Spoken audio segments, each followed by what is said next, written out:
guest today, Welsh rally driver Meirion Evans, claims to be one of the greatest of all time. Let's see how let's see how history writes that story. Born 19th of July 1995, is that true? Yes. It's the same as my son, I think, is it? He is the 19th of July, yeah. Yeah. Just he's not 30 yet. No, he's not 30, he's 4. And I'm feeling it. Did you rally debut in 2009 at 14 years old? Yeah, 14. I always got blown away because I'd hear about people like you and how can you be a rally driver before you have a driving license? Yeah, well, I was actually in the first year then that this championship existed.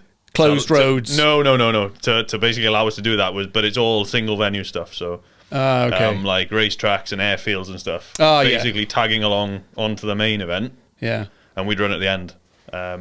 Obviously 14 to 17. And just an opportunity to get in the car, is it? Yeah, and you're limited on power, like only 1 litre engine size. So really slow, but when you're 14 it felt really fast. I bet you longed for those days though. But you quickly progressed, right, to a decent level of competition. Pretty much, yeah. Actually got a memory today. It was 13 years ago today that we brought my first, like, I'd say adult rally car. So one that was kind of more purpose-built. And I remember the first time, it only had 150 horsepower, but I remember the first time I drove it down the road, I couldn't believe how fast it was. Yeah. But now I'd probably think it's...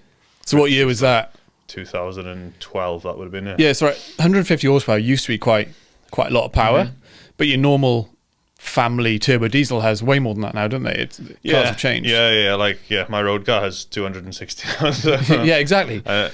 So you've been rallying for 16 years now, right? Over half of my life, yeah. Yeah, and there can't be many people that have driven more R5 cars than you, raced more R5 cars than you. Name them for me. What have you got? I don't know. There was, like, I'd say like 2019-20, there wouldn't be many, because I think I've driven everyone bar one. But now these newer ones have come out, but we've kind of stuck with one brand more over the last few years. So, yeah, I'd say at one point there was only, I think I worked out three people in the world that had driven like as many as I had. But obviously, some of them were quite short and stuff. You didn't do that much. What is an R5 car? WRC2 car? Yeah, well, it's like the... Has it been renamed recently, WRC2, or is it always been that WRC2 is the championship name in the World Championship. But they use R5 cars. Rally 2 is what it's called now. It's been renamed a bit. So now you have basically Rally 1, which is what Elvin is doing. Then there's Rally 2, Rally 3, Rally 4, Rally 5. So Rally 1 to Rally 3 is four-wheel drive.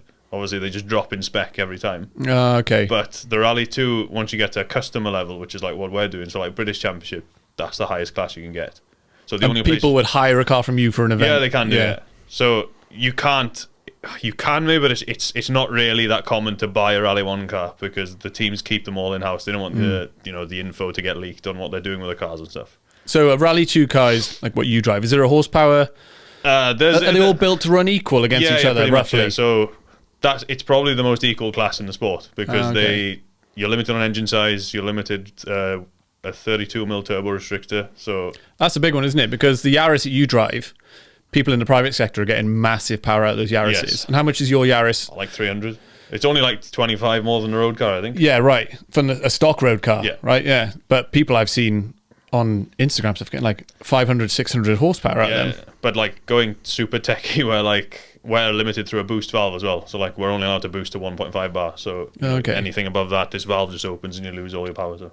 Oh, right. So it gets like purged out the side. Exactly. Yeah. So, yeah, right. So the idea that the cars run relatively equal means that the best driver should win. It's not the case, is it? Not at all. Because like there are differences in the car still. Like engineers always have different philosophies with designing cars and everything. So like they handle differently. Some will suit different rallies better or not, you know. So there's still areas where one car can be better than the other. I mean, they restrict the engine and the power, which I suppose that's the easy way to make a car fast. You know, guys can always throw money at it and just get as much power as they can. But when you're so limited with what you can do for that, they have to actually work hard to find set the car up right on the day as well. That's a lot of communication between you and of course the tires you're using and stuff. You're somewhat restricted there, right, by whatever brands you're working with that year. And yeah. So I've been Pirelli this year, but.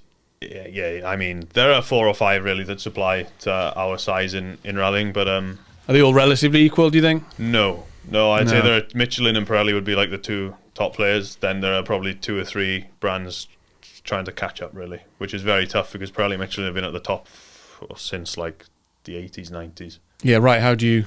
Because you could, as a tire company, you could buy a spot on a car, couldn't you? A competitive car. Yeah, but that car might not be as competitive with your tyres and potentially let down the race. So it is hard to get into, isn't it? And the compounds they're using, the top brands are probably quite secretive how they're building them, and they do a lot of behind the scenes testing and stuff. And a lot of them are buying competitors' tires, cutting them up, and seeing what they're doing. But it's.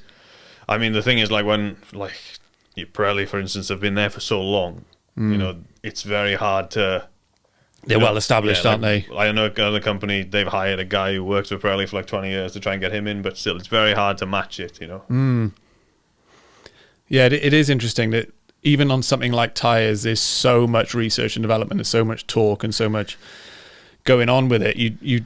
And someone who didn't understand would just think a tyre is a tyre. That guy is slower than the other guy, but actually... Technology is massive. Yeah. The technology is huge. It's come on so much, like even from when I started when I started using these tyres, like back in 2013, really. The difference to now, like I remember, like growing up watching my dad go rallying, 20 years ago, and like what he had then compared to what we have now. Like now we can get away with using like a dry weather tyre, we'd call in like damp to maybe sometimes wet enough conditions. Whereas if you go back 20 years, it would be just... You're right, hero days. You're writing it off. Yeah, exactly. Speaking of technology, do you want to hear what ChatGPT says about you? Yeah, go on then. When I asked it for a short introduction to you, Meirion Evans, Welsh rally driver, we know that. Former vegan, proud owner of a deep Welsh voice. That's true. I love your voice. Yeah, proper Welsh voice. On a personal quest to make. Did it say that? Yep. On a personal quest to make motorsport carbon neutral. Okay. And if it wasn't for his strength and conditioning coach that you met 3 years ago, he would be up to his eyeballs in high rocks every weekend. And that is definitely true. Yeah, well, sounds like it's got me down to it. Because you'd be good at high rocks, wouldn't you? I think I'd be all right at it, but I don't know. Running around a room topless, maybe. It's the topless, isn't it? You get a chance to take your top off and have a picture. I think that's the main reason people do it. Yeah. And you know what? It's bringing people together and getting people fit. I don't want to hate on it. It's just not for me. Like the gym I go to, there's loads of boys doing it, and they're actually there's 2 boys in my gym that are very good at it. But yeah, fair play. But it's quite new as well. So it is new. And with me, when the hordes go towards something, I just sit back and watch. I'm the same with Traitors is very big on TV at the moment. I haven't seen it. I hadn't until about 2 weeks ago. So there's been 3 seasons. I'd never watched any of it. Game of Thrones, haven't seen it? No, never. My missus come in and said, "Oh, should we watch Traitors on iPlayer?" And we've watched it all. So yeah, is it good? It's pretty good, but like I tend to catch on to it. Like I watch it at my own time. Yeah, that's it. Yeah, I'm not just doing it because everyone's watching it. The thing is, then, like you haven't got to wait a week for the next show, haven't you? Oh no one does that anymore. No. I would wait till it came out and then binge watch it all if I was really into it. But Game of Thrones, I haven't seen any of the Lord of the Rings either. No, like which TV show had the Dark Hedges in it? They filmed it in Ireland. It's like this place in the north of Ireland. It's like trees overhang the road. That's something like Game of Thrones or something. Silly like that, yeah. But it's just... But like I'm not into like wizards and hobos and all that stuff, really. It's not ever really been something for me, But we went there and like they wanted us to drive through it and take a picture of us there because it looked cool. It did look cool, but I didn't really know why we were doing it. So I asked them, I was like, "Oh, it's in this." I was like, "Fuck, I haven't got a clue." Yeah, cool. Yeah, cool. Yeah, anyway, so... But to be fair, like, High Rocks is... It's fine. It's taken off like in a big way, and like it happened with CrossFit years ago, didn't it? But I'd say High Rocks looks a bit safer to me, at least. Oh, it's definitely safer. They'll have less deaths. Yeah. But it's just like I used to get asked as a coach all the time, what do you think of CrossFit? And people are hoping that I was going to hate on it because then they go, yeah. But do you know, it's keeping people in good shape, to be fair. It's a bit more hands on barbells than any other training system in history, right? So you can't really take that away from it. Loads of people got really strong. Loads of people really got fit. Their injury rate was really high. So if you're a competing athlete, it wasn't a good idea to be getting injuries in the gym. You should be pretty safe in the gym. Yeah. If you get an injury on the if you get an injury on the field, fine. But and they would wear injuries like a medal of honor, right? So they'd have that K tape, wouldn't they? The kinesio physio tape. It's not flesh colored, right? It's bright blue, it's bright pink. Yeah. They want to go, look how hard I was working last week. Fuck my shoulder for life. And they go, oh, well done. Yeah, I did that as well. Yeah. Yeah. Did you win? No. No. I was training. But I didn't want to hate on it. It's just something, as part of a whole strength conditioning structure, you could have some CrossFit in it. But yeah, like in fairness, it's got a lot of people into gyms. So I think women especially can get intimidated by gyms quite easy, and like they like the community. If there's a community, it'll draw them in. Like, I've never needed a community for stuff I want to do. I run on my own. I train on my own most of the time. Yeah, I've always trained on my own. The only time I haven't is when I come and train with the Roiders, the boys, and and you're a racing car driver, which is just unreal, isn't it? It's cool, yeah. Like I always say, I was saying to Dad actually last week, like Like, what a thing to say. You know, if you're in a bar, say, what do you do? Oh, I race cars. Yeah.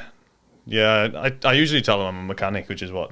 Yeah, it's a bit easier. Officially what it says. Which is probably what you are, yeah. Rally's like a hobby in a way, but like it's easy sometimes when you're having a bad day to complain, you know, and say, oh, it's not going well, and like moan. But then you have to kind of, I think it helps me mentally. I put myself, I think like realistically where I am is like a lot of people would kill to do what I do. So oh man, if someone could just experience 6 months of your life, just enjoy they'd it. be happy the rest of their lives. I mean, you're racing cars in other countries. Sometimes you've got a whole team of people hoping that you're going to do well on the race, and they're trying to make it so that you know, even me. And I've always kind of respected people that do the job they say they want to do when they're a kid, like a racing car driver or a bus driver, you know, princesses. Princesses. That was a tough one to get. Yeah, because we met. Oh, well, it was Rally Bay, wasn't it? 3 years ago, yeah. Yeah, 3 years ago. It's always our anniversary, isn't it? Yeah. I'm really glad we met, actually. I'm glad I met you, and you're a good friend, too. And I remember I messaged you, didn't I, saying, Yeah. You know, what are you doing from a strength conditioning point of view? You won't get messages off loads of rally drivers and say, oh, take me on. Yeah, because of you. Yeah, then you came up for a session, and we got on, and you've been training with me ever since. And then I started thinking, oh, well, Tom Caver and Meirion to get on. I don't know if you knew each other before. Oh, we did, yeah. Well, I bought Tom's car back in 2015, but I didn't really know Tom very well. I didn't know him well. Like, I'd know him to say hello, we'd talk now and again. But yeah, you have a nod. Yeah. Because I remember, Tom Cave came up for a session, and you were coming in as well. We didn't know. I hadn't mentioned it. And I said, oh, Meirion's coming down. He goes, oh, Meirion Evans. I go, yeah, he's due any second. He said, oh, cool. And you came in, and you're both chatting, and I went up to the water machine in the gym. And I looked down and I saw you both, and you were both like pretending you're driving cars and what you're talking about, but you're like moving the steering wheel. Animated with that. Yeah. It's always either that or yeah. It's like a secret language, yeah. Bit of handbrake. But I've definitely seen in the last few years now a massive uptick in driver performance. You know, people are taking it more seriously now, and pretty much most of the drivers that race at your standard have something in place. You know, they take their fitness and their health seriously. And I think that's why it takes a bit of time for it to filter down. Like, I've always tried to look after myself quite well. And I've always been quite lucky. I always enjoyed like being physically active. Staying fit. So it never really bothered me. But I think once you see, then I always found like if there was an excuse, so like say there'd be three boys maybe fighting for the British Championship even, and if two of them looked after each other and one didn't, and one was competing with the other two, that's an excuse for other people to say, actually, you don't need it because. But maybe the way you have to think about it is if that guy did look after himself a bit better, could he be that much better? Yeah, exactly. You don't know. Especially for people, if you spoke to them and they compete over 2 or 3 days and their performance falls off a cliff after the second day or something, towards the end of then that's a massive, flashing red light that your fitness is declining, your reaction time. Because it's so clear that so many people are doing it, I think it's just a bit more normal now. I mean, even you go to like the national kind of clubman events now, the guys who are winning, they're not drinking and stuff the night before, you know. None of that goes on. I'm sure probably 20 years ago it was like whoever could drive the best hungover would win. Pretty much times. Yeah. And even the co-drivers now, right? I've seen, I've got 3 or 4 co-drivers I train with now, and your average club level co-driver a couple of years ago was, they're eating Scotch eggs, they're using 2-in-1 shampampoo. My co-driver loves Scotch eggs, actually.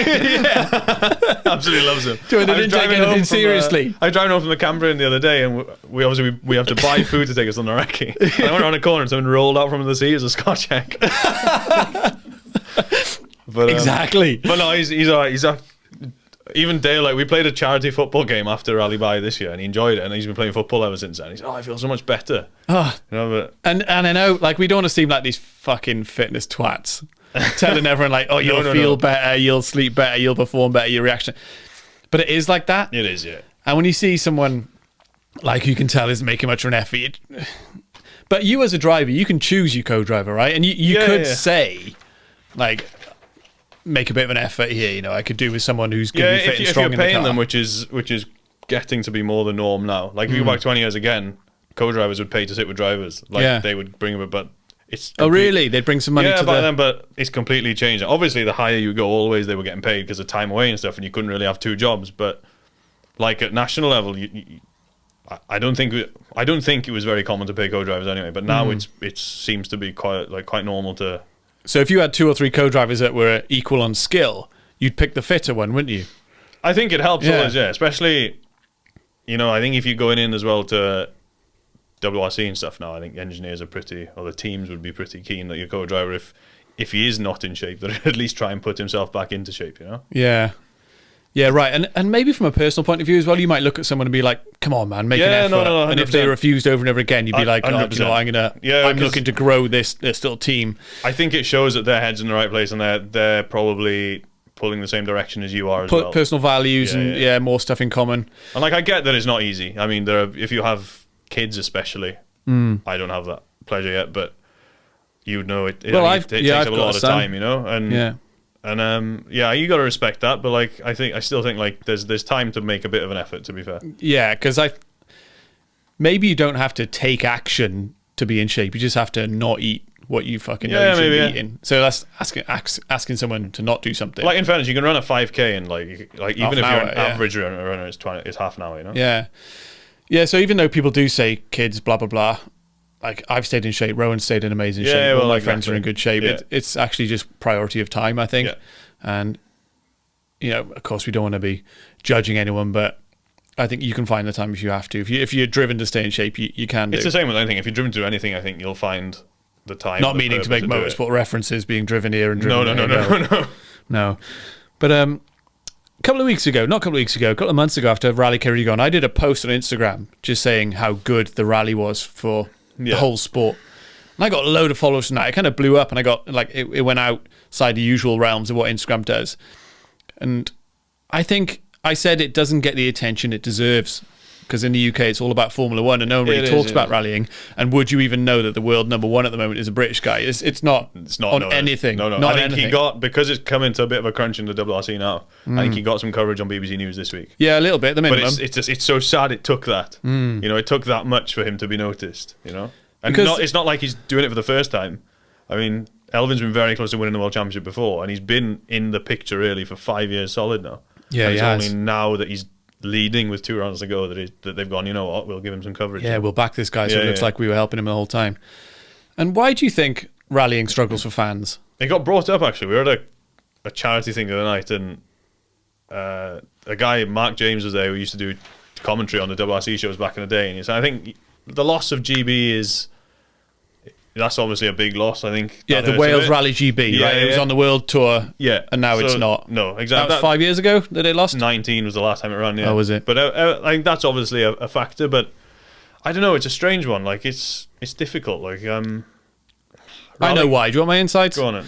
It's really hard to watch. True. Not hard as in like, it's painful to watch. No, it's difficult. It's hard to find, and everything's behind a paywall. And because Rally Meirion was in town here on my doorstep, and I didn't go out to watch any of the stages, and I had friends that were racing in it, right? And I didn't go because the year before I made an effort to go out to the stage. It was up in Nantemore. It's a 25-minute, half an hour drive. It was 50 quid to park the car at the stage. It is, yeah.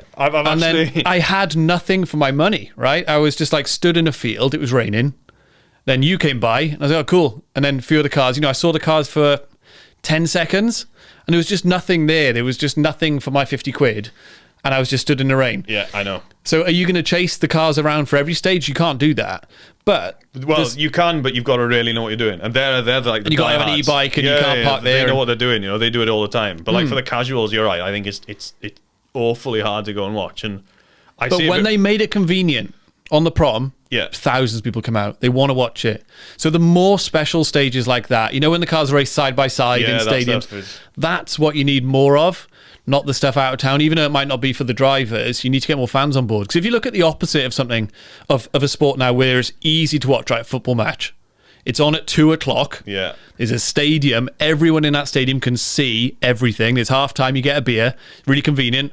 3:30 or 4:00, it's over and you drive away. That's super convenient, and it gets loads of TV time.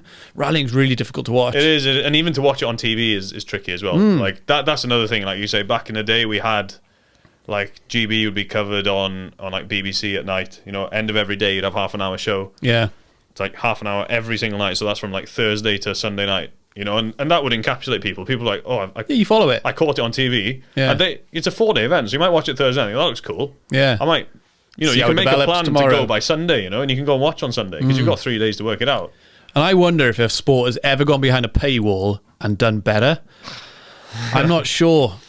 No, I can't think of an example. Downhill mountain biking did that last year. The year before, it was £6 a month on Discovery or something. It changed to £36 a month then for the next year. And the fall-off rate was just enormous. I think WRC now is like £10 a month or something, but you get the ERC with it. And the coverage, in fairness, at times is very good. The downhill's the same. The coverage is really good. But like casual people aren't going to pay £10 a month to watch it.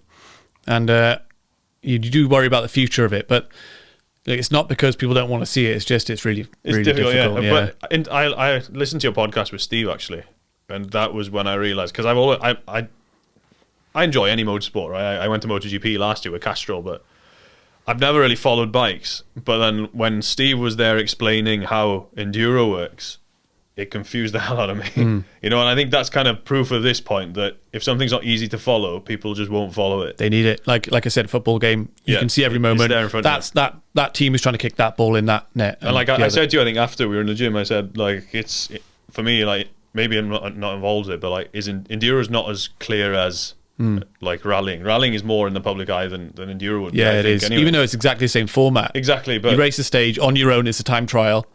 And then you drive to the next stage and you race that. I can see exactly why people wouldn't go to enduro if you didn't really understand what was going on, because you have so many classes and stuff, like he was explaining. And you don't know who's winning. No. You don't know who's in the lead unless you're following live timing, and usually you're somewhere rural with no signal and stuff. It is difficult. It's tricky. And so the football equivalent for enduro would be motocross in a stadium. and there's flames. There's people banging into each other. You know, it's... I don't know. I hope it doesn't become just a sport for the diehards, because it does seem to be going that way. Yeah.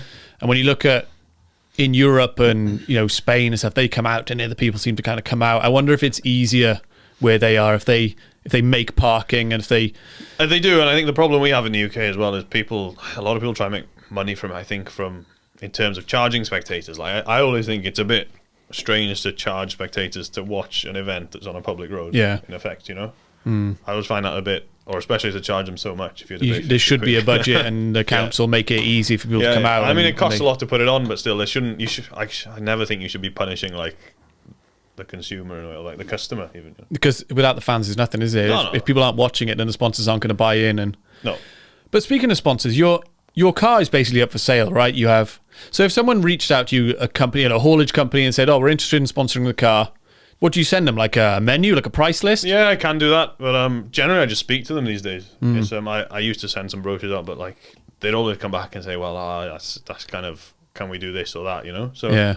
I tend to not bother, and I just talk to them about it. I think it's better to be open. Say, what do you want? Because with me, obviously, I'm very fortunate. I have you got a good name, good sponsor, and a good name on the car, and we have to work around that. So. I had a couple come on locally for Cardigan this year, and it was kind of like we have to talk about it quite openly, because I can't put them on the side of the car. Really, that's out of the question. So you have to work things around that. So. Oh, really? Because there's like conflict of interest on certain brands. Well, I can put them on the side of the car, but I can't. I can't really cover the Castrol. Oh, because of the Castrol have bought in. Exactly. Yeah, right. So I couldn't tell you, right, I've got, $500,000. I want to buy your bonnet, and I want to write "Stop the boats" really big on your bonnet. That could be a tricky one. Would you be like, right, okay, yeah, I'm going to take the money. Fuck it, let's do it. That would probably mean me losing all of my other sponsors. Yeah. It'd be funny if it was like that. They're like, yeah, if you pay, there it is. Yeah. You'd have some people with big money who need just write. I think a lot of people would support me for that, But do you know what? You'd be on TV a lot, probably. Yeah, but a lot of people would really hate me as well. Yeah, you're right. And you've had some good results this year, right? You're always there, aren't you? Mm-hmm. I'm happy. We had a very good year. I think we've done 10 rallies, 7 podiums, 1 win, a 4th or whatever. We had no DNFs. Touch wood. The win, unfortunately, was marred, wasn't it, by the death of Di Roberts? Completely, yeah. But that's the only thing I'm a bit frustrated about then. Not that, but I'm frustrated. Like, we should have won 2 more rallies, but I had a puncher then on one, couldn't do anything, and I spun on another one. And we came back to within 2 seconds. So... You're consistent, if anything. Yeah, I wish I could have converted just 1 or 2 more wins. Because like the one we had, obviously we couldn't celebrate at all, which was a shame. Explain what happened there, would you, for people who don't understand in a few sentences on that rally? Like what happened to them, or just what happened. It was a Jim Clark rally, wasn't it? Yeah, in May. We were leading overnight by like 15 seconds, I think. Then we went out. It was 2-day events. We had 6 stages on the first day. Then it rained a lot overnight, and then back up for the second day, and it was just drying. So we did the first one was like a short spectator stage. We did that. Finally, and the second one we had a pretty good run, got to the end, and then obviously they had an accident behind us. So that's one thing I'm personally, like selfishly, I'm grateful for, that I didn't have to come across it, because I came across a fatal accident in 2019. Actually, it's not nice at all. And it was James Williams was driving, wasn't he? Yeah, and the co-driver Di Roberts, was it? Di Roberts? So he was both killed. boys like I'd be close to, you know. So you know, that's the thing with motorsport is you know, you compete against each other, but you're still friends at the end of the day. Oh, of course you are. Yeah, you don't want anything bad to happen. No, you all wish each other luck. No, like it was, it's horrible. But it actually shook the British rallying scene quite a lot. You don't have many deaths in rallying. You think it would be massively high risk, but in fact the death rate is really low. Really low, and you know, it makes you think a lot when things like that happen. You know, it makes you think, is this what I need to be doing now, or what I want to be doing? But one or two co-drivers I spoke to, like little Sean as well, it's never made them think, I'm not going to do co-driving anymore. It kind of hits them, but then they just kind of get back into it. Yeah, you have to. And Di was very good to me when I came across the accident in 2019. Because Di had been involved previously. His driver got killed on an event many years ago, but he came to see me and said, if you want to get back at it, just get at it really quickly. So when that happened, I was like, I've got to just go. Keep going. But did you take the win, though? You had the win points for that, did you? We did, yeah. Because the rally was abandoned, wasn't it? Yeah, the rally was, but we were over half distance, so they awarded it. To be honest, if I had been slower than them, I wouldn't want it. You know, if I had been slower than them, they went off, whatever. But, you know, like, I think I'd have... But still, like, it's a strange one. It's a hard one to take. Yeah, it is hard. It's not nice. And James, is, you know, how is he getting on? To be honest, he's recovering. Is he? Yeah, he was severely injured as well. He's out in Japan this week, so he's doing some weather crew for a team in WRC2, I think. So yeah, it's good to see him about. To be fair, I think physically his recovery was very good. Oh, okay. It was. I think James was in good shape as well, which helped him. Well, it always helps, isn't it? So rallying as well. There's, like I said, you know, with the fans again. Let's go back to that, because there's so many things that the fans don't understand about rallying. Regular fans, right? Stuff like road position. Because that just plays such a large factor in the race outcome, right? And people don't see it. Yeah, on they gravel just think, especially. He was faster, he was slower, he was right at the back. They don't see that for some people, the win just isn't on based on their road position. No, that's more of like a WRC thing, I would say, ERC. In our country, we seem to... It does affect it for sure, but like I would say that, you know, when you get to WRC, there's like 8 guys at exactly the same level, pretty much. Whereas they're within a second of each other. Disparity. But yeah, it does make a difference. Like if you have to clean the road or anything. The other thing we have in this country is a problem. Like sometimes they run smaller cars at the front, so then on gravel they make a shorter, like a narrower track. Oh yeah, okay. So then you're going through with your bigger car, and it's all kind do the wheels kind of follow? Yeah, they follow. Yeah. So because if you were on tarmac, you'd want to be the first car out. Yes.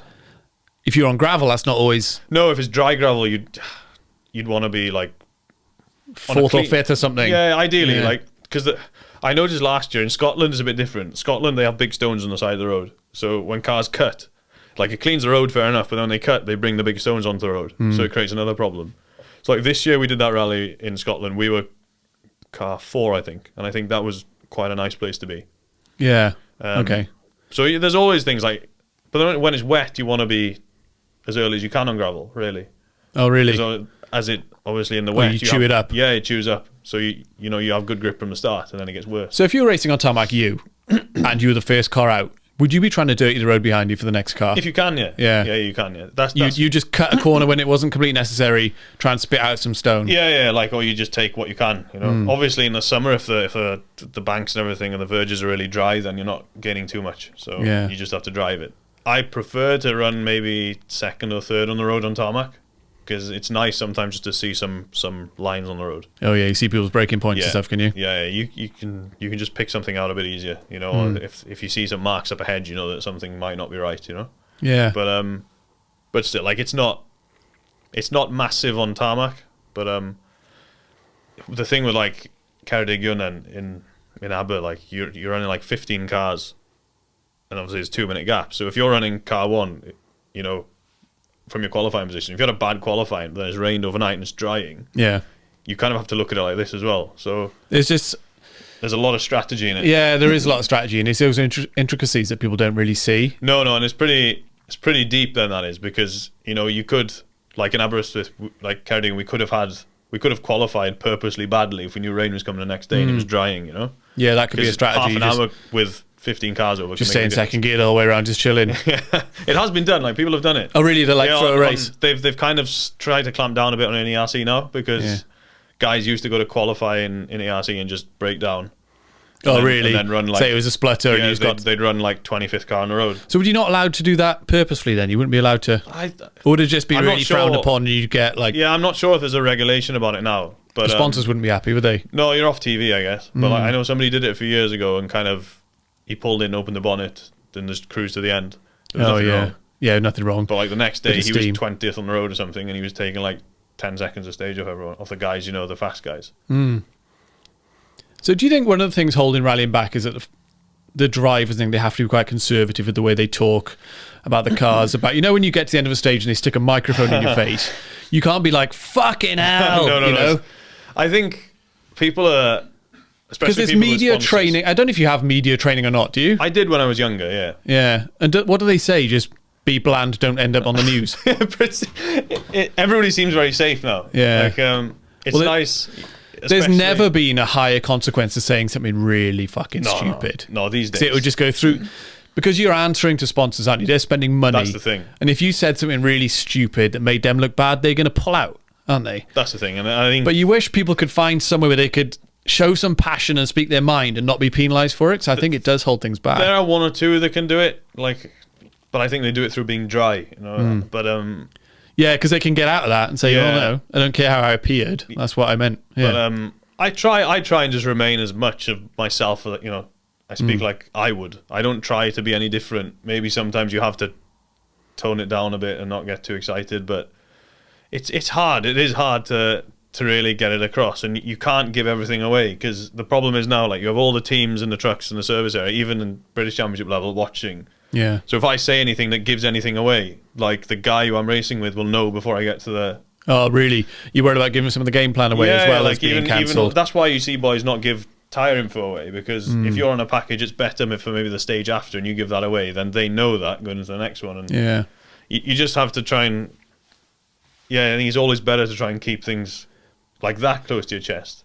But you just never go, they never go viral and post. No, exactly. And it's all very safe. I agree with you. Quite stale. You look at the old boys like Colin McRae now, they didn't give a fuck about stuff like that. Chris Meek was very good.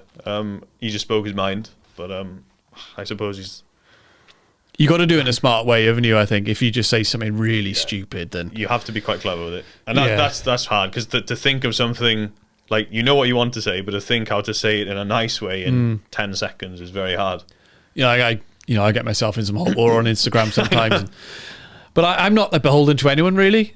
If I said something like really blatantly racist or something, I would expect some of my clients to be like, oh, don't know about this. But if you can say something from the heart, like, I did a post a little while ago about those really fat people I seen in Costa. Did you see that post? Yeah, I did. And that's what I mean. I try, if I have anything I want to say honestly that's not going to hurt anyone, I try and do it, But it gets misinterpreted because... That's the problem. Yeah, because I work with people, right? And you work with things like cars and spanners. Objects, and I work with people, right? So my job is probably closer to being like a nurse than it is like an engineer.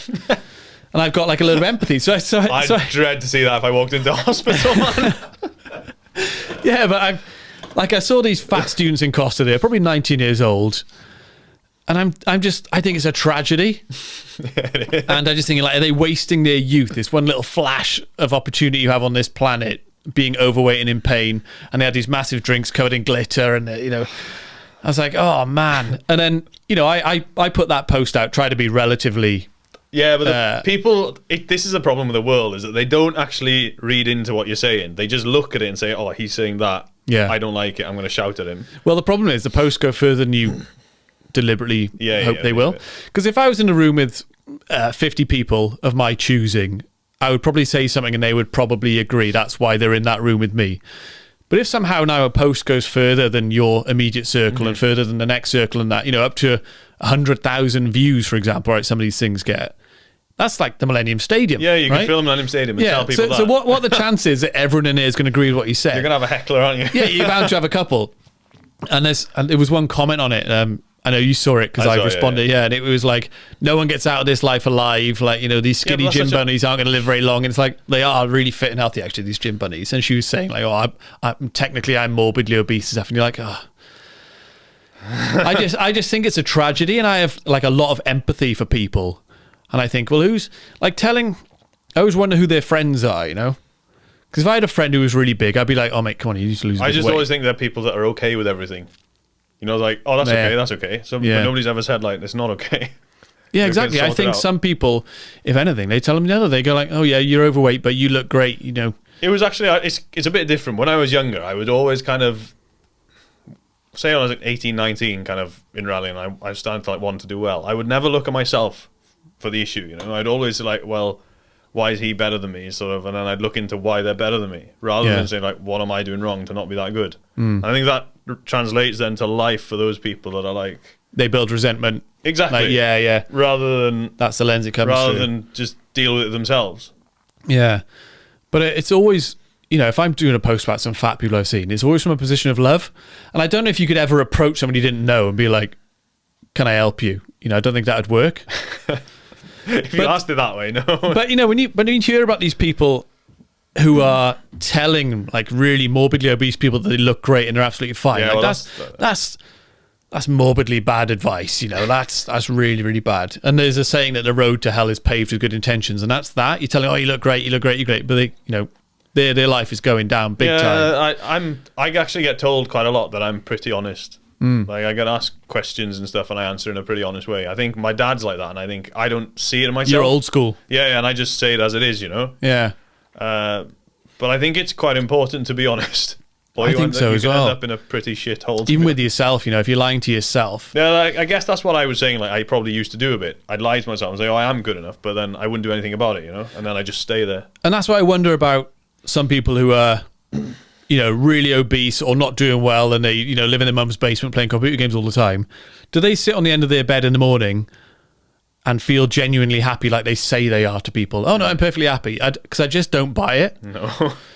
And that comes from me spending thousands of hours with people in the gym one-to-one telling me I've got extra weight on me, I want to lose it, I'm not happy. So I feel like I've got 15,000 hours of evidence that people don't want to be overweight. They don't want to be, you know, they want to improve, but they just don't know what to do, and they see it as a painful, long journey ahead of them. I think that's, but like when you're just talking specifically about like weight loss, I think that's what people see is the painful, long journey, and then they don't know where to start. They're too scared. Then they might go and start it, but then don't see many results within like 2 to 3 weeks. And it's a long process, isn't it? And they don't bother maybe. Anyway, so where did you grow up? In West Wales. Yeah. Said Llanwrda online. Well, Llanwrda is my so where the garage is, where I was raised, everything. The postcode is Llanwrda, but it's closer to Lampeter because it's like right on the county. So where were you born? Carmarthen. Oh, Carmarthen. Yeah. And Llanwrda is just a small Welsh village. Yeah, it's like I don't know why the postcode is Llanwrda, but yeah, we're actually 10 miles away from it. Yeah. But that's the post, so it says that's where I'm from. But I'm not really. I've never spent any time. So where'd you go to school and stuff Lampeter. then? So Lampeter. I actually went to school in a different county to where I lived. Oh, really? Yeah, Over the border? Strange. Yeah. But I went to Lampeter secondary. The primary was just a little one. I remember primary school. I think I actually quite enjoyed primary school because it's just like colouring in and stuff, isn't it? Yeah, well, up to an age, yeah. Yeah. But primary school is probably not so bad, really. No. Just when you're a kid, you think it's the most stressful thing. Yeah, when I look back, my primary school life in Ysgol Gymraeg in Aberystwyth, where my son goes now, is weirdly religious. It was, yeah. Do you remember in primary school, did you do that as well? You'd like pray in the morning and you'd pray after. I saw a meme today about like school assemblies. I was thinking, I was like, hang on, like we did all that, and you think like Gweddi, it was called, wasn't it, in Welsh? Before we had to do it before lunch and before going home. Yeah. But I was never. Were you a religious guy or not? No, not at all. No, me neither. And like my mum wasn't. Sometimes at the end of term, in like a Christmas concert, there'd be like some day before, on the last day of term, you'd all go to a church and it'd be like, you'd have an orange with a candle in it and stuff. I don't even know what it meant. Yeah, like it's But mum used to say to us, like, oh, you don't have to go to that. Like, don't worry. No, I think my grandparents then were quite religious, one from each side. And I think we were made to do things to keep them happy. Yeah. But I remember learning one is about... still alive, so I hope she doesn't listen to this. Yeah, probably will. But I remember like learning about it in school, and I remember saying once, I don't believe in God, but in Welsh. It's a dangerous thing to say. Yeah, I was like... Yeah. God, I remember once in primary school, I must have been probably the last year, 9 or 10 maybe, we had to do like a project on religion. about the different religions and like the stuff that you can do and the rules and the laws they abide by, like a spider diagram or something like that, or like a project to do all day in a small group. You can make a pretty funny one now. Like, oh mate, listen to this. I remember I said, can I do a board game? Oh shit. And you could like, you know, the characters could be like a Sikh or a Christian or something going through the board game. And the teacher was like, that's a great idea. Maybe we can all play it after, right? How many people got anyway, offended? Oh my God, about 25 minutes later, right? And I'm got looking through the encyclopedias and stuff. We didn't have Google or anything back then. And the teacher comes over and I've written out the game, the big S shape like a snakes and ladders type thing. I'm writing out these cards. She goes, what are they? Oh my God, punishment cards. She goes, what are they for? And she turns one over and it says something like, you're a Jew and you've eaten pork. Go back 3 spaces and stuff, right? Like, and she's like looking at the rest of them. And she was, we didn't play the game. We can't play this. Yeah. And at the end of the game, there's like, 47 virgins or something waiting for you, whatever the game was. I remember thinking like, fuck, if I did that now. Yeah, you could have been. They'd be calling the parents in. You're on the road to be like Charlie Kirk or something. Yeah, but I was honestly like age 9, like, looking through these encyclopedias and wondering what I could get away with on this board game. Yeah, we didn't play it in the end. No. RE kind of stopped in my secondary school when I was about 14. It was like year 9. The RE teacher left and they couldn't find another one. Yeah, right. They I was kind like, of what does died that tell out. you about where it is? Yeah. Know? But did you enjoy school? Were you a school person? I wasn't too bad, actually. I was Decent academic. Yeah, I was quite clever but lazy with school. Like a standard. Yeah, I was bright, but I had no interest. No real interest. Like my GCSEs came out the year that the best ever PlayStation game came out. So I remember Call of Duty Modern Warfare 2 came out. Yeah, that was a good game. That was my GCSE year, and my mum would always walk into the room, and I'd be there like with the boys on the headsets playing it. Yeah, and I remember having like my chemistry book open like next. Yeah, you're not revising, intent. and I'm like, I am, but like I was revising for a minute in between each game. Like that. When you had to wait a minute for everyone to join the game. I passed and everything, like no problem, but I could have done a lot better. I don't really regret not doing better because I don't think it would have. No, the way I've gone in life, it changed wouldn't have changed anything. Wouldn't have changed your direction at all. But Modern Warfare 2 is the only game I've ever been addicted to. As a kid, I was never really a gamer. But I'm having that. I don't know why I had that, but it was genuine addiction. There was something there, yeah. Yeah, you come home from work, couldn't wait to start it. If for some reason I couldn't, and then you couldn't get off it for whatever. Yeah. But I don't know if you remember, Sony got hacked and it was down for like a month. Yeah. Do you remember that? I remember that, yeah. That broke the addiction cycle for me, and I don't know what would have happened otherwise. I never really went back to it. But I remember going to talking to somebody else now about people like you. Yeah. But I remember thinking, like, yeah, that feeling. You wake up, you want to play it. It was so good just playing. It was good. Yeah. And like if you group of boys as well. But yeah, that kind of, I guess it did probably destroy a few people's GCSEs. But no doubt. I think I use it like even now with like motorsport and stuff. My memory is pretty good in terms of like picturing things and things like that. So I think that probably got me through a bit. Because I never made notes for revising either. That's what my sister, like, she made loads of notes for revising. Yeah. I remember we were talking before an exam once, like, and like the other kids, have you got your revision notes? I was like, what do you mean? It's like, how do you remember things? I just read it like 100 times. I never knew how to revise. I remember you'd go and you'd be like reading a book or something, and then I'd be looking out the window. I didn't have reels and stuff back then. No, I hate writing as well. Like, yeah. My handwriting's dreadful. Like, I can't hold a pen properly. No, and I can't read. I still can't read. I can barely read. Like, if you sent me a text that was like more than an inch, I wouldn't be able to read it. How to define the size of a text? Yeah, on the iPhone screen. Because if I open my phone and someone sent me a long message, I read the bottom line first to see if I can figure out what they want or what I need to do. If I can't figure out from that, I'll go up a line and I'll do that. Sometimes go all the way to the top. Yeah. Because sometimes people are waffling, right? And then you get like, see you at 2 or whatever. And then you're there. Yeah. And I didn't realize I was doing that until like last year. But then I remember doing it in school. That's what I used to do. Like probably massive dyslexia, ADHD combined. But I just did not want to be in school. In my GCSEs, I had a teacher next to me to read me the questions. Oh, did you? Yeah, I couldn't read. Yeah. Like I can read like text stuff, but I couldn't read a book. Yeah. The last book I read was Goosebumps, probably. Goosebumps. Yeah. I haven't heard of that. Like a horror, like a 3D horror cover with like a skeleton with like worms coming out his eyes and stuff. You could like feel it. But no, I've never been an academic. Did you go to uni or not? No. I thought about it. I thought about going to be like a motorsport engineer. But Swansea offered something like that. Yeah, Swansea are very good at it. And I knew a guy from ProDrive. I still know him now. He works at Volkswagen. He went that route, and I spoke to him and everything about it. And I was thinking about it, and like for me, like the business was there, which is fine. That's probably the line I would have liked to go for work-wise. But then if I did that, I'd have to drop my own rallying probably, competing. It's hard to be at uni, living away from home and driving and stuff all the time. It's pretty tricky balance. So maybe I could have done it, but I just felt like what I had was like work at home. I'm okay with where that. you wanted to be already. Exactly. Yeah, you didn't need to go off that path. And the thing is, like, if I went and became an engineer, maybe I'd do it for like 7-8 years, then I'd just come back anyway, So I was okay with not doing it. But that still would have been a legitimate degrry or a course to go on, wouldn't it? You're learning something skill. I think. But like what you learn on that course, I think I wouldn't say I've learned everything I would have learned at uni, but I'm still adequate enough at it now. I've learned through experience over the years, But you're not 50 grand in debt. Exactly. So I speak to loads of young kids and they don't know whether to do the uni route or not. I always say to them, if you don't know what to do, don't go to uni. Because some people go because they just don't know what else to do. There was one or two teachers that told me on my last parents' evening in secondary school, said, "Are you going to go to uni?" And I said, "No." And they said, "Good, because like we need more people like you." Because now people don't know what they want to do, and they go to uni and spend a load of money, and then end up in a job that has nothing to do with their course. Yeah, and someone could have done that course you were looking at, and then gone to work at your mechanics, and been the first day on the job. You'd be 5 years in.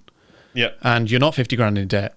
And I'm never a fan of things that get people like heavily in debt. No. And I think universities are killing themselves with some of the courses they're offering. You're never going to make a return on that. There's like left-handed puppetry and things. Some places offer like a degree in like certain dances and stuff, I'm left-handed, so maybe that's yeah, maybe you should have done it, yeah. But some of the degrees they're offering. If you need to be a lawyer. Yeah, Lampeter Uni, they offered some strange courses. It was a lot of like religious stuff and like I don't want to, it's not racist yet, but I've never seen like a British looking person in Lampeter University. No. It's like in September there've been influx of like Chinese people. So obviously the courses were I love when people say I'm not racist, but but like, they weren't locals, Yeah. So why would they come from overseas to learn I just never got it there? because the town like is not vibrant. Like the nearest night out, if you want a proper one, is Aberystwyth, which is 40 minutes away. It'd be a devastating university experience if they don't realise. Well, if you don't realise, I know. But then I knew a guy, actually. I was rallying against a guy, and he said, "Oh, how close to Lampeter do you live?" And I said, "Oh, like, that's my hometown. It's like 5 miles away." He said, "My brother's in uni there." I said, "Does he know what it is?" He's like, "Oh, yeah, he loves it." Yeah. So maybe, like, if you're used to a city or something, maybe it's quite tranquil or whatever. We went on a night out there in Union once. We drove down. That was a waste of a night. It was a waste of a night. I might as well have stayed at home and punched myself in the face. Yeah. It's one of those places. But the uni's closing in Lampeter now. Well, it's changing. I think they're not offering the same courses. It's going to be like was it agriculture? It's going to go to agriculture, I think. Yeah, but there's been a lot of falling out about it. Well, that's all right. I think you can. I think that's good for the area because that's kind of what our area thrives on a lot.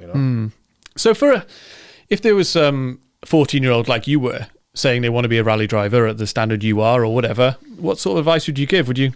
The only thing I'd say just get a car and go work at a garage. Do as much as you can. Like just keep trying, because I think I've found there's been a few times in my career I felt like God, like I am where I am, like I don't know if I'll get any further. But if you just keep trying and keep going, like, I think it can open doors for you, But what would you say? Where would you, if they were like 14, I'm not doing well in school, would you say go and get a job as a mechanic and just learn on the job and then learn how to fix your own cars? Get some exams, because then you can always carry on with something, But then, if you're not academic at all, just go and do an apprenticeship or something. Because you were quite lucky, right? Your dad was rallying and stuff. I've been lucky.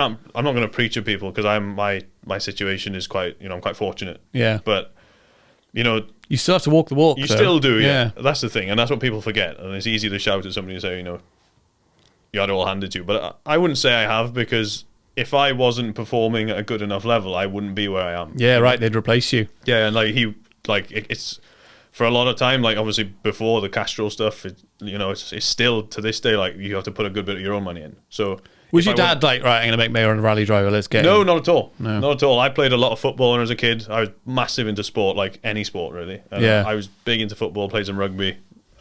He just I never did karting or anything, so I was never kind of pushed down that route. It was only I never drove a car properly until like a month before my first rally. Oh, really? Which is why I was terrible at my first rally. Yeah, no doubt. I was dreadful. But yeah, Dad never pushed me at all. I think it was quite natural then, because in fairness, even in terms of like actual driver coaching, he never kind of did it that much.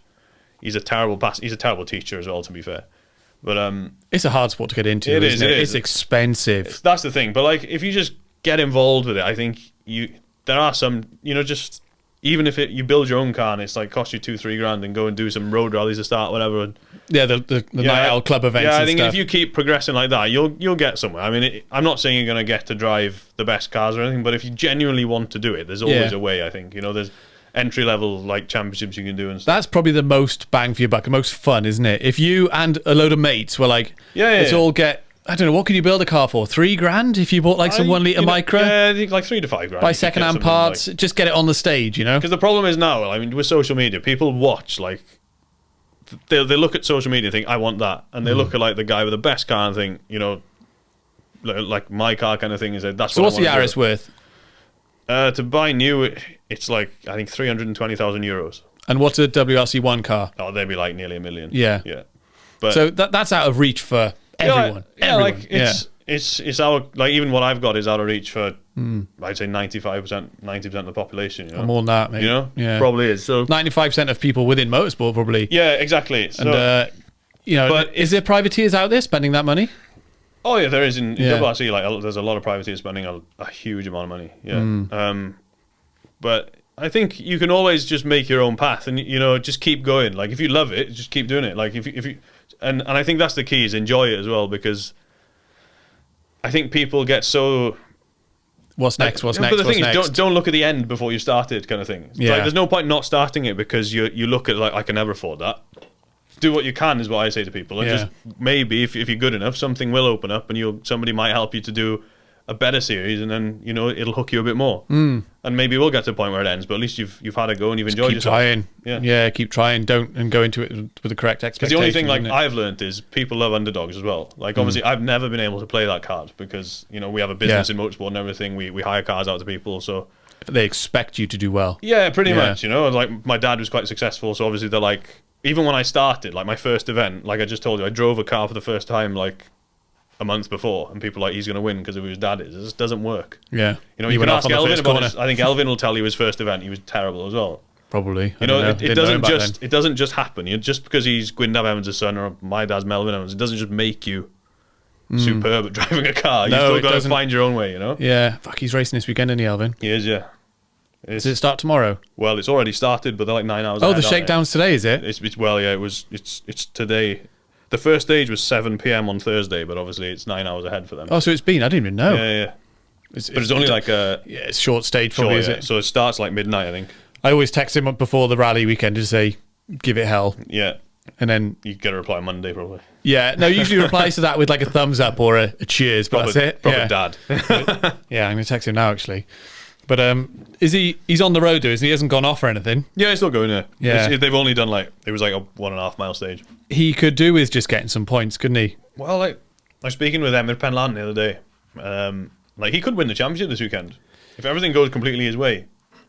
But he could fuck it all up as well, which is it's the fine line. I mean, but he hasn't missed an event all year. I know, and that's the thing. Like, where my season kind of went wrong was Ceredigion. Like, I could have won the championship in Ceredigion, but it went the other tell me way. about that spin you had. Yeah, it was pretty. You were going backwards at 90 mile an hour on a single track road. I ended up having somehow in fucking God's green earth, you managed to finish the rally. It wasn't that bad. No, I don't know. I don't know how. I ended up having a 20-minute conversation with a guy in the gym about it because he was like, "Oh, show me that video. I want to see it. I'll show it to my missus." Yeah, I was like, "I've seen it a million times."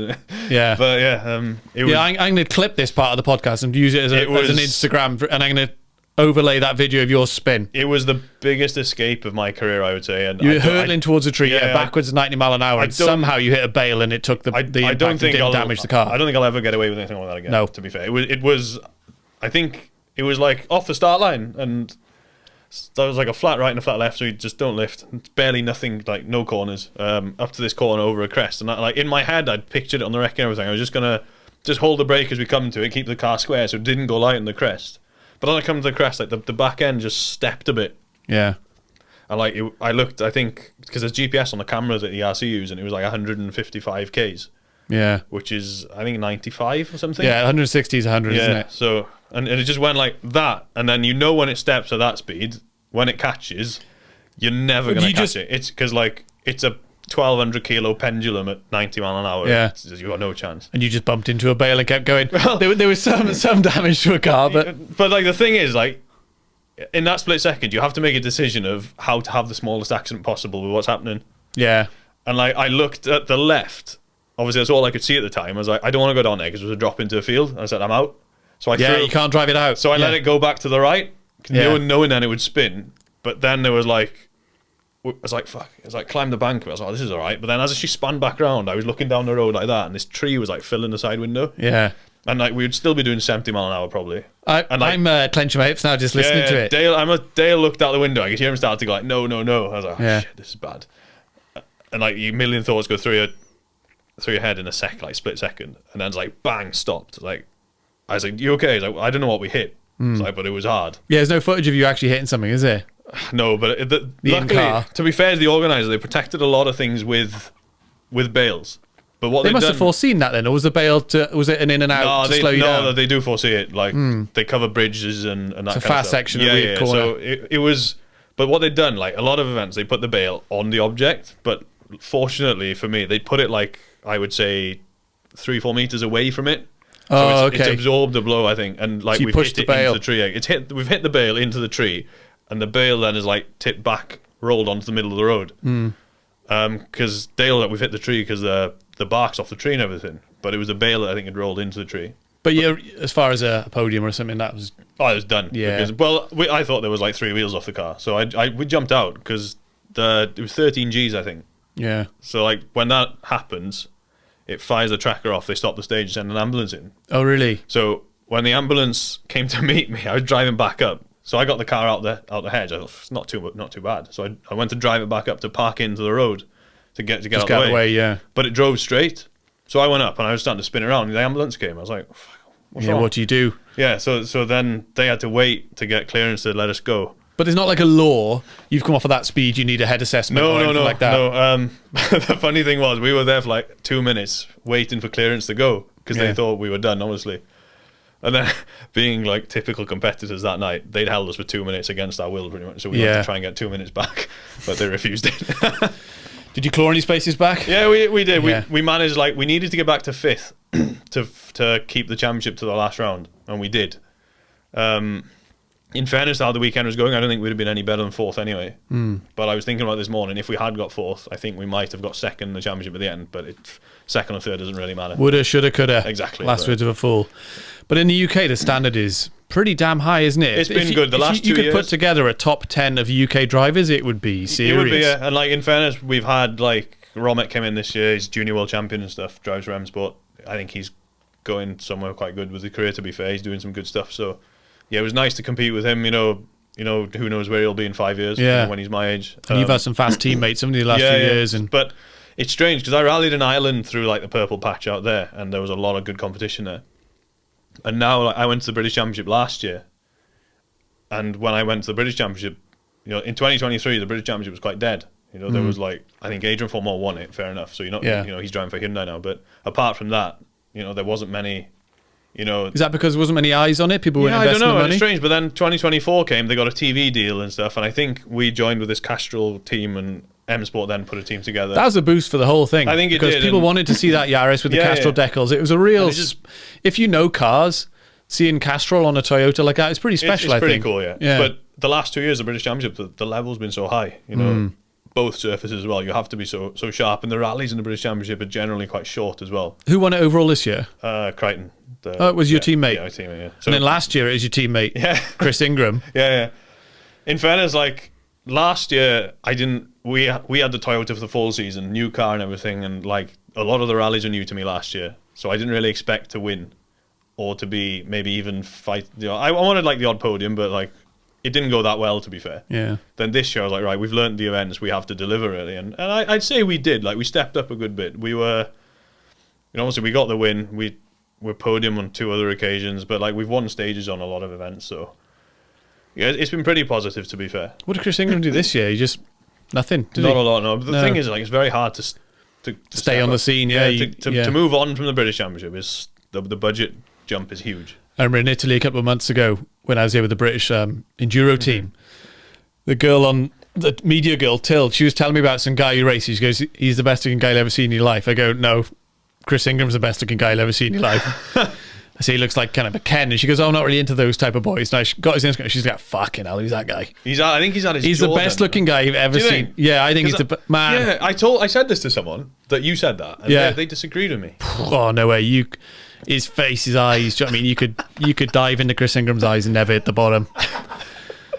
And I was showing this girl Tildy, and she's like, "Fucking yeah, send me that Instagram." She followed him So straight a big away. dirty man accent comes out of his mouth. Yeah, that's it. Yeah. No, but he's a nice guy. When he had that gym session with us, and I hadn't spent any time with us, but he was a good bloke. You didn't come to that actually. No, I don't know where I was.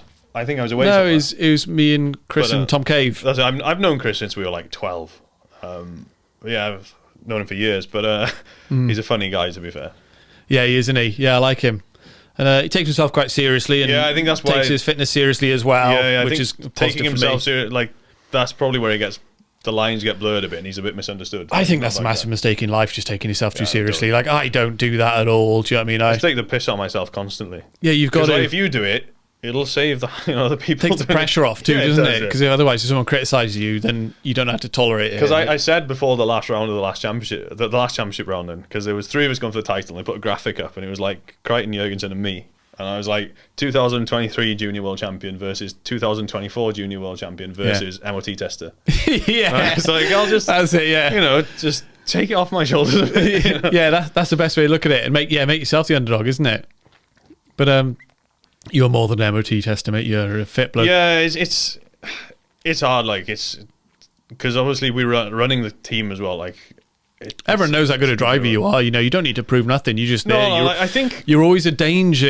And you might not always be pushing for the top, but you're always just there. Yeah, I think that's. And it's similar to Elvin in that respect. I know you called Elvin Evans from Wish, aren't you? People say that you are. Timo Elvin. Yeah, I did a test for Toyota, and like the engineers every week, they have 4 drivers basically on a Rally 2 test, 1 for each day. It's Monday to Thursday normally, and they write down the drivers on the board. Yeah, and. He said, I don't know what we're going to put down, because usually take the piss name. And I said, I'll just put Timo Elvin down. So I turned up and I was you started something, I've got a picture on my phone there. I'm Timo Elvin on the. But like your style and Elvin's, quite conservative. You don't crash a lot. And you're just there. And when the people squabbling at the top make a mistake, you leapfrog them. And I think the thing is, like you see with Elvin, there are days where you're faster than them as well. So if you take that as well, I think I knew going into this year that, to match, Crichton and like Jurgensen for pace, especially for me on gravel, because it's quite new to me. Are you happy with the gravel pace now? Very, to be honest. Yeah. The way it's come on, every event has been a good step, And like the last round, I was a bit worried. I said to Dale before it, because my speed on gravel is getting there, but I thought like to go there and race those guys, it's a step. Because the thing is, like, we do gravel events in the UK. The longest one is the longest one we can do is 50 mile. Yeah. So like these boys who've done WRC do 4 or 5 a year maybe that are 250. Yeah. And the difference you get just is chewing huge. up experience. So we went there, and like you're in this big, they hype it up as a big championship fight, and you're thinking, shit, it's going to look stupid if I can't go with them. Yeah. So you held your own. Yeah, we did. So like I held my own. Like I think we finished 23 off the win. And like we beat Crichton, and we were 18 seconds behind Romet. So like we were there. So it was nice to go like and show like the 3 guys fighting the champion actually were all worthy of being there at the end of the day. And I think like if there was a runner, right, someone who did running as a sport, they could put their shoes on and go. Yeah. With you can't do that. No, you can't just get in your car. You've got to trailer it to a stage. You've got to have a whole team there. You've got to it's such an effort to just get practice. Yeah, and thousands of pounds. Because isn't there that thing? Was it that brand Fuel 10K? They reckon it takes 10,000 hours to become perfect at something. A master of something, they say. 10,000 hours of experience. You'd never like to do that. That's a lifetime's worth of experience, like 2 people's lifetimes worth of like time. I got very good at running in COVID because I had the time to do it. Yeah. But I could get a lot better because I was running like 30, 40k a week. But like if I upped that to 80, I could be really, really good. And like I think with things like running, you've got to be natural. Yeah, you got the build for it. You got long legs and a good engine. But you can put as much time as you want into it. Yeah. Because you could finish work at 7 at night if you want. You could still run a marathon and be in bed by 11 if you were really fast. Yeah, if you wanted to, yeah. Like I've started running, a few months ago, and I've stuck it out enough this time to start seeing some progress. So I'm enjoying it now, but I always run barefoot on the sand down at Ennislas because I don't have a pair of running trainers at the moment, mainly. That's the main reason. But I am enjoying it. And compared to like e-biking, it's so easy. Like I can go from an e-bike here and ride up to Nantararian and do a thing, but it's 3 hours, go charge e-bike, then I've got a bucket load of muddy kit to wash. I know. Yeah, so running was just so much easier. That's why, to be honest, I did a bit more running than cycling. I did a good bit of cycling in COVID as well, but I find running, you can just put trainers on and run. Yeah. I can get a lot of effort done in like 20, 25 minutes. Whereas on a bike, you have to I always find a minimum on a bike is like 45. Yeah, your minimum, yeah. And, now I've started enjoying running. I've started putting it in my programming, as you've seen. And everyone's enjoying it. Yeah, I enjoy it. Because they're like, oh, that was easier than going out for a road ride. And just smashing a 5K, it's easier to measure. Well, I've got a turbo trainer at home as well. And I cancelled my Zwift subscription because it went a bit expensive. But I was talking to the boy last week, there's a free one, so I'm going to try using that now. Just to what was that one? I saw you. My Whoosh or something it's called. My Whoosh. Yeah. I haven't tried it yet. Sounds super cheap. It's made in the Middle East. So Middle Eastern company. So. Well, it'll probably be something that's had investment and then they'll charge you next year or something. Probably, I'm expecting it, yeah. So I'll use it for now. But as far as like cardiovascular training is concerned, I love running. I'm starting to... No, I don't think I love running. But I always say to people like, oh, I'm not really a runner, but... And I don't know how much longer I can say that. So going to run in 2 or 3 times a week. You've got to sometimes just accept that now I'm a runner. I'm probably not going to have the headband and... No, you're not going to race or anything. No, I might do a 10K, the local Abbott 10K or something. Do you have a parkrun in Abbott? Yeah, there's a parkrun, yeah. Parkruns are quite fun. That looks quite fun. Parkruns are quite a good atmosphere because nobody takes it too seriously. It's loose, but there's a clock running. So that appeals to So if you want to race it and see how fast you can go, you can do it. Yeah, and it's easy to measure, isn't it? Yeah, it is. And like I said, I'm trying to get a bit fitter, especially as I get older.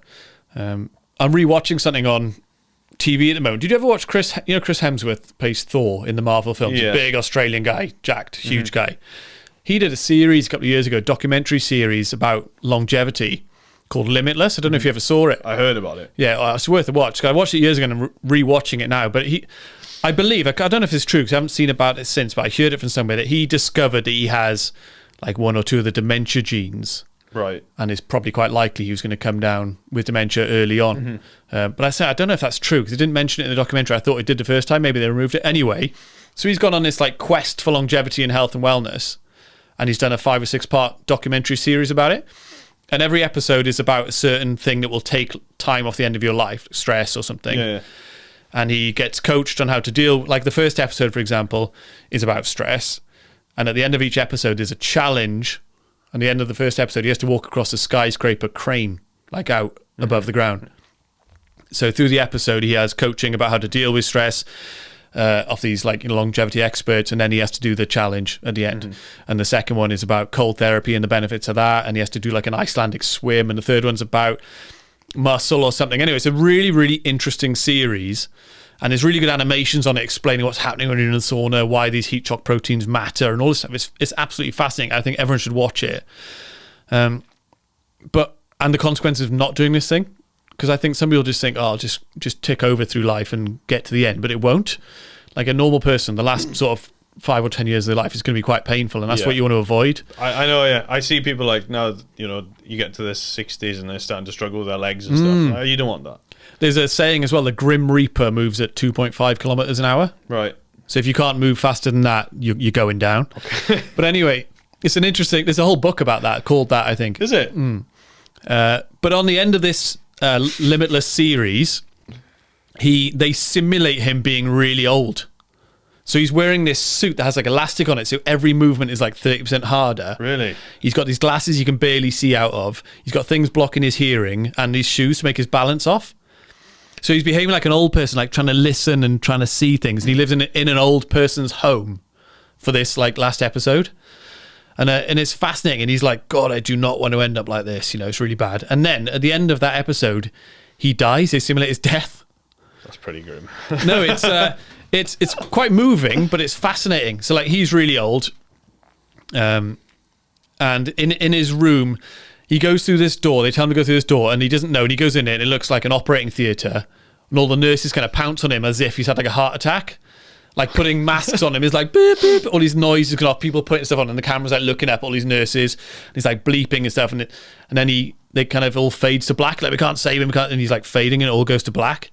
But then at this old person's home, which is an actual old person's home that he's doing the shoot in, there's a death doula there, right? Like a woman who guides you through your last moments, like as an old person, because they're dying in old people's homes all the time. And she's there saying like, this is your last breath. Think about what you what you've achieved in your life and like kind of meditates you through it. It's meant to be like a really nice way to drop away. But and then they kind of show it's a quite a moving episode. It's really and it does make you think about your last moments because anyone who's died and then comes back, there's like a universal experience. I feel like you're gonna kill us now. Yeah. That's it. I'll open that door now and the little nurses run in. But it's fascinating because people who died and come back, they all say there was a white light, the light flashed before their eyes, all that type of stuff. Yeah. So as they're simulating his death, it's like the screen is like flickering all these moments, him and his family on the beach and stuff. You're like, oh God, it's really moving. You should watch it. And he's just brought out a new one called Limitless: How to Live a Full Life or something. So I'm rewatching the first series, then I'm going to watch this one. Yeah. But it just makes me think, I think these people who don't look after their health, they're destined for pain. Like death doesn't scare me. I think you want to be you want to be as close as what you are now. But if you feel good now, like, for as long as you can, hang on to your health as long as you can. You can blow your 20s. Do you know what I mean? Do whatever you want. You can. Do whatever you want. Like you're saying about running, like you can run. Like they reckon, like when the older you get, like say like into your 40s, you can still run marathons and stuff pretty well up until they reckon you just lose some of your speed, don't you, or whatever. But. Yeah, speed. If you look at athletes, rugby, whatever, speed is the first thing to go at age about 34. Your fast twitch muscle fibers start to degrade. I'm dreading that, to be honest, because I've always been pretty fast. Yeah, but do you know what the biggest defining factor of that is? People not training for speed. Yeah. That's the biggest defining factor. There's a saying, isn't it, that you don't stop having fun because you get old. You get old because you stop having fun, or something like that. Whereas people just stop doing things. Yeah. I remember hearing it down at a rugby club. They're like, "Oh, I'm 30 now. I should probably think about not doing rugby anymore." Or because they think that. I should probably start slowing down now. Like, well, don't. And the benefits behind having muscle now as well late into your life, because you want to build as much muscle as you can in your 20s, 30s and 40s. Because when you're in your 50s, you're clawing onto it. It's going to be trying to leave your body as your testosterone drops and your hormones change. Because they've realized even if they solve dementia, cancer, Alzheimer's, those type of things, you still have frailty to deal with. So if you're a skinny old bloke and you fall over and your hip breaks, then you have a hip replacement, and then you spend a lot of time sitting down, your health falls off a cliff. So being more robust into your old age, and you're seeing people now who are like 85 and jacked, which is something we never saw before. So the benefits of trying to build as much muscle as you can and then keep it, and it's not hard to stay in shape. No, the hardest thing is getting there. For sure. Yeah, of course it is. Once you just have to maintain, and I think people are more aware of that now and building. I think it's a big thing, like global. Like, people are a lot more aware now of the benefits of it. I think because I think over the years, like I look at my parents' generation, and they were, back then it was cool to smoke in your 20s and go out and drink. So whereas now. I said to somebody the other day, like, I wouldn't open a pub now, but I'd open a gym, Yeah. Like, you go to the gym on a Friday night, there'd be like 40 people in there or whatever. Yeah, and all the girls in the gym are got their hair curled and stuff. It's like that's where they go to kind of showcase themselves now. Any pub in Lampeter, like on a Friday night, like there might be like 10 people in there. Yeah, old boys. You go to the gym and it's packed. Yeah, and I like it. I like that. It's not a bad, I know you take the piss out of them and stuff, like the gym bros and stuff, and like bunch of 18-year-olds around a rack watching their mate Ben shouting at him, probably put a weight that's too heavy on, but like to be fair, they're there and they're doing it. Yeah, that's kind of how I'd like to spend my Friday evening as well, I think. Yeah. Right, show and tell, Meirion, what have you got for us here? What's that grubby shoe you've got on the floor? I didn't know what to bring. It's pretty poor actually, but I'm making myself What is it? Friday. We just talked about my crash for 10 minutes, and this is a boot from another crash I had. And it's the only bit of clothing I've ever had in a car that's bared some scars after. How? Because we lost it on a jump, and the car went round and round. Obviously, when the car goes round, like your legs are the only thing that isn't strapped in. Oh yeah. So like my legs were like in the air, banging out the side. Yeah, so they're just banging between the pedals. And when it stopped, that was like a 12G impact, and my foot smashed the clutch pedal. Because in that car, then there was the throttle and the brake were there, but the clutch was like offset back. Oh yeah. So my foot, by design. Doesn't sound like a very nice thing. Didn't adjust it properly. Like I think we found out after you can. But yeah, that's another story. But yeah, my foot then obviously was on the brake there, and when it went like that, it just rammed into the clutch pedal. Like, let me see that shoe. But yeah, that's a racing shoe as well. So you don't realise really until you drive in boots or something how little feel you have. I know. And I had not similar to these, look at the state of that. But there's shoes you have similar to that for like boxing. Yeah. Yeah, and I remember driving home a couple of times in my boxing shoes after sparring, and it feels amazing. Look at the base on that. Yeah, right. And like they don't move. No, like just you can like put your finger onto the base of that. Yeah, they're worn, but it actually makes a huge difference, isn't it? But barefoot isn't great. But No, I having wouldn't do something like barefoot. that, yeah. I remember driving home in my boxing shoes, thinking, "Wow, this feels good." I would do barefoot or flip flops. like really accurate, especially if you're doing the heel toe stuff like I am. Because obviously, like with the rally cars, we don't have servo on the brakes or anything, so the pedal's really hard. Oh, so you're manually doing it pretty much. You have to feel a lot, and you have to take like the point of lock, and you need to work all that out. It's like a muscle memory. Do you want to know about your Instagram questions? Oh, how many do we get? I did a Q&A before the Cambrian on my own Instagram. Yeah, I saw. Yeah. That one a bit mad, didn't it? It did, yeah. I just get a load of boys asking me. I might look at them on here, actually, so I can see you said it then. There's people asking you questions on that who just want you to answer to piss their mate off or something, Yeah, like that's it. There's an ulterior motive, isn't it? Yeah. Then there's banter involved as well. You probably had some. Sean Bach messaged me earlier saying he can't think of a question. Oh, did he? Yeah, so I didn't give him one. You don't have to think of one. No. Oh, here they are. Yeah, he had loads. Oh, have we? Yeah, it's like... Oh, that's all right. Yeah, plenty on. Somebody asked me a question. I was like, that's not how it works. Sent me a message on Facebook. Yeah, well, the thing is, you shared it to your story, but they can't click the questions thing, can they? Well, they asked what my first rally was, so we've already answered that, so there we go. Yeah, we know that. Along with physical training, what does Meirion do? Simulator? Do you lot simulator work? I did, but not so much. When I lived at my parents', I did more. But since I moved into the place with Claire now, it's pretty... It's quite a big thing to have in your kitchen, and like a rally simulator. It's quite immersive as well. So you're sitting there, like I didn't want to piss her off, basically. No, I know what you mean. You've got to be mindful of other people in the house. I had an idea. I was going to put... She has like a walk-in wardrobe kind of thing, and I was going to put... But you can't have a garage? I have a garage. Oh, you do? But I was going to put TV up on the wall in a wardrobe, and it never happened, really. Claire's good, isn't she? She's good, yeah. Do you ever think about what would happen if you never met Claire? I don't know, really. Because she drives as well, does she? And co-drives? She does a bit, yeah. I navigated for her once. Oh, did you? Yeah, on a Targa. Oh, she does like God. road rallies in the night and stuff. And she navigates for her brother as well on anything like... She's done Cardigan 3 times with her brother. Yeah. Yeah, so she's interested. Yeah, and she's a great looking girl and she likes rallying and stuff. Like, yeah, you've done bloody well there. The thing with what we do is like, you need somebody who understands the sport. I think so as well. So like, it's quite hard, to be fair. It's like she moved down from like, she lived 70 miles away originally, and then she moved down, and then I'm away for like a week at a time sometimes, and it's quite busy, like the prep work and everything. So you need to have a little understanding. Yeah, going back to how good your life is. You race rally cars. You've got a beautiful girlfriend. You're tall. Do you know what I mean? You've got I'm it not all. Chris Ingram, am I? No, you're not Chris Ingram. God, no. My God. Who do you think would win if you did a 5? Did we get to the end of that question before? That was, do you do a lot of simulators? Oh, sorry. Yeah. No. Somewhat. Not so much anymore. This was from Dan Mundell. Of course, he piped up. Who do you think would win if you did a 5K? Do you ride motorbikes at all? No. Well, he'd win then. Because he said if you did a 5K enduro stage and then a 5K rally stage, you totaled the times, who would be the fastest? Obviously him, because it depends on the simplicity of the enduro stage. I think I could learn to ride a bike okay in a month. Yeah, but he can ride a bike really well, Yeah, and he can drive okay. I don't think you stand a chance here. Depends if he jumped into my car, I'd wipe him. And he asked another question. Also asked Meirion if he's gay. We've just covered that now. He's got a lovely girlfriend. Unfortunately for Dan. No, Dan, sorry, he's not. Are you going to do more ERC rounds next year? I would like to, yeah. European Rally Championship. We have a few things over winter, hopefully, to try and do something like that. Yeah. But very unlikely to be a full season, just maybe a couple more. Does the UK Rally class structure need looking at? Is there a problem there? Not in the class structure of the actual cars, but more in how championships and everything are structured. Because I think for too long people have been allowed to do whatever they want with anything, and I think it should be. I think it should be tiered better to like. So the British Championship, obviously the pinnacle, but then I think everything around it should be focused more to drive people up that way. What, more of like a progression structure? Yeah, like there's no progression at all. Like I always think like the winner of the national tarmac and the national gravel championship should always have an incentive to go and race the best boys on both surfaces. Because that's like, I don't know if it's just me, but that's how I always look at it. I always want to be as high a level as I possibly can be. Yeah.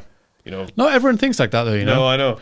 Some people, you can't mirror your values onto other people. They're just happy to do this. And I think, I was talking to somebody about it yesterday, I think generally these days, I think youngsters are, maybe I'm speaking out of turn, but they don't want it as much. Not as much. No. They don't, no. I don't think so. I think they've got lives too good. They want to go to Australia with their mates or whatever. They want to, piss about, go on the piss, which is fine. But people who are really driven, I think they kind of struggle to to imagine that mindset. Yeah, I struggle to understand it. Because you've got you're a winner in life, generally, I think. I try to be. Yeah, and it doesn't that's mean... even from, like, you talk about school, even when I was 14, 15, like, I wanted to win everything in school. Like, school sports. Trous-glad, cross-country. Yeah, that's it. But anything I cared about, like, anything like Eisteddfod, I couldn't give a shit about. Like, never. So I remember probably maybe last year or the year before, I was talking on an Instagram story about that book called The Secret. Mm-hmm. Do you remember that? I was talking about it. It's about the law of attraction. I have it. I read about 40 pages of it, and I thought, it's all right, but it's like a bit, you have to kind of buy into it. It's a bit woo-woo, isn't it? Woo-woo is the word, yeah. Because all the greatest achievers across loads of stuff in history have all believed that. Like, if I say I'm going to be the best, I behave like I'm the best, and it's more likely to happen. And I spoke about that in a story, and you messaged me straight away and say, what book is that? Yeah. No one else did. And then you text me 2 days later, go, it's came, but you bought the Arabic version by mistake. And it's all written from right to left. That was a fuck up. Yeah. I just Googled it, and it was the first one that come to the search. Yeah, which is normally, like, safe enough. I was like, it's £3, I'll buy it. Comes up, and it's all in Arabic. Like, I opened the front cover, and it was the end.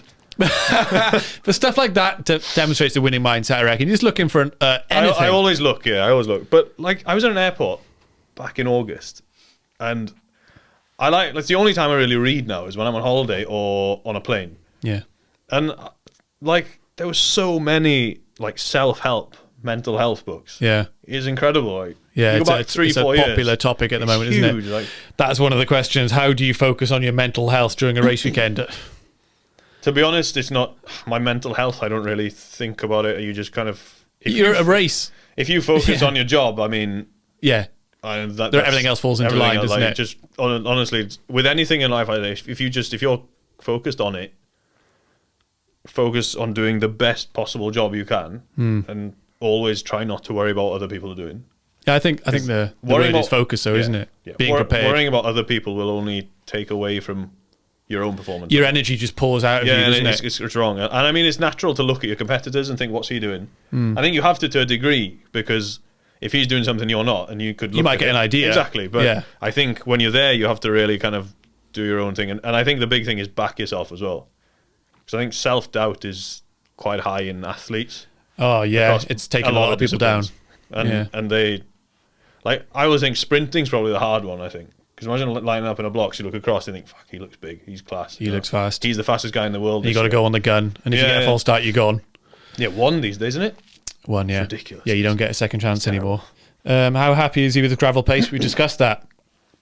Yeah. Can Tom Williams bench more than you? No. No, he can't. No, he can't. Only Tom Cave can, I think. He's about 20 kilos heavier than me. So. Yeah, well, and me. What do you want to be when you grow up? They're from the same people. Who's Lewis A51? Oh, shit, he's a Toyota engineer. Oh, is he? Yeah. Why is your dad fasting you? That's from him as well. Yeah, he loves a bit of trolling going on. He loves a question, yeah. He asked me a good few. Does he always look so moody about you? That's someone else, that is. Yeah, I think you probably do look so moody. Oh, because of the picture. I'm not... I have like a bit of a resting bitch face, but I try to smile a lot as well. Are you going to compete in the Manx lanes? What's that? No, I'm getting married on the day of the Manx rally next year. So. I forgot you're getting married. Yeah. So, no. Is that a good event, is it? Yeah, Isle of Man, yeah. Dad's won it 4 times, I think. I'd love to do it. I've done it in the smaller cars, but I've always said I'd love to go back in a bigger car. But oh, yeah, you're getting married when? May the 9th. Oh, cool. I hope I've got that right. Will you start a family after that, or have you got plans? There's no plans, but maybe it'll happen. Yeah. Yeah, it's good. We just got the one son, and being an old school dad is quite fun. Like, I'm looking for, like, because he's a boy, if he falls off his bike, I'm like, come on, mate, pick him up to your feet. But if it was a girl, I would definitely be softer. Yeah. Especially if I had Rowan's face. I found that with, like, even having, my sister's 2 years younger than me. And Dad was always like, my sister is tougher than I am. Like, she's in the police and everything. No questions. Yeah. But when she was starting to go out, he was way more, like, protective or soft over it. Yeah. I didn't really go out much. But anytime I was not at home, he wouldn't care. He was like, oh, he's a boy, look after himself. Yeah. You send him out in the world, don't you? Yeah, but, like, even though my sister is, like, I would never worry about her going anywhere on her own. Like, she's hard as nails, to be fair. Because, like, Solly's in full-time school now, and I'm sure there's going to be situations that we've all been through where he's going to be bullied or something. Yeah. And instead of, I don't know, my response to that would be, all right, we're going to go to the boxing club, and if you get bullied, you're going to punch this guy in the face as hard as you can. And that'll be my solution to it. But I think you like, I think a lot of kids with younger parents, I was only talking to Claire about it yesterday, they're brought up quite softly. Yeah. And I told So them I'm old okay. school. Yeah. So it might be like, of course the first thing is going to be, have you told the teacher? Let it kind of try and resolve. Don't just go in the next day with a... But like when I was ever in trouble in school or whatever, Mum would always try to blame me first. Yeah. Whereas I think now it's switched, whereas my mum was exactly the same. Well, you probably deserved it. Yeah, if exactly. The teacher was shouting at you. Yeah. Parents try and blame the other side first, I think, these days. Not that I'm that aware of it because I don't have kids or I'm not involved with schools, but it seems to be from what I'm... Because I know all my cousins have kids and stuff. I know teachers and stuff, they're saying the power has swung the other way now. Yeah, it's big time. I know you hear pupils say stuff like, you can't touch me, miss, you'll be in court and stuff like that. And you're like, oh, God, as a teacher, I'd hate you or something like that. But I'll teach Solly, you punch the bully in the face as hard as you can. But if you witness someone else being bullied, you stand in between them. Do you know what I mean? You have some honour, some justice about it as well. You're not just going to be this violent little shit. It just swings back. Yeah. How does training help with your driving? Obviously, it's made you the man you are today, isn't it? Yes. It helps, and I think just, especially if it's warm, like heat. Yeah. That's where a bit of cardio comes in, but like being strong is just beneficial. Oh, isn't it? In any respect. Even like the mental side of like looking at other people and thinking I'm stronger than him, I'm fitter than him, it helps. So. Yeah. And you take your fitness seriously anyway. You might as well follow something that's going to be somewhat rally focused rather than just training. And as well as just having accountability and stuff as well. Like, because the thing is, like, you always have that self doubt if you're with yourself, like just doing what you think is right. You can get ChatGPT to write you a thing up now, can't you? But you still like that doesn't know you really. Yeah, I know it can know you to a degree, but yeah, you could get AI to write you a decent program. But like, it's nice to have like a bit of, I don't know, another person to talk to about it or say, am I doing this, or just check this. And that's the big defining factor, right? So AI could probably write you a decent program and it's probably relatively effective, but AI is not going to message you saying you're doing really well. Like, you're not going to give a fuck about that. It'll tell you, sort yourself out. Yeah, and it's not going to have a pizza with you and a beer, is it? Exactly. After Wouldn't buy a Gaipo. It's like the highlight of my month when you boys come in. Good. Yeah, it's a right laugh. I mean, that's part of the reason I still do it, to be fair. But I like meeting people face to face as well. Like, it's the same with Zoom calls.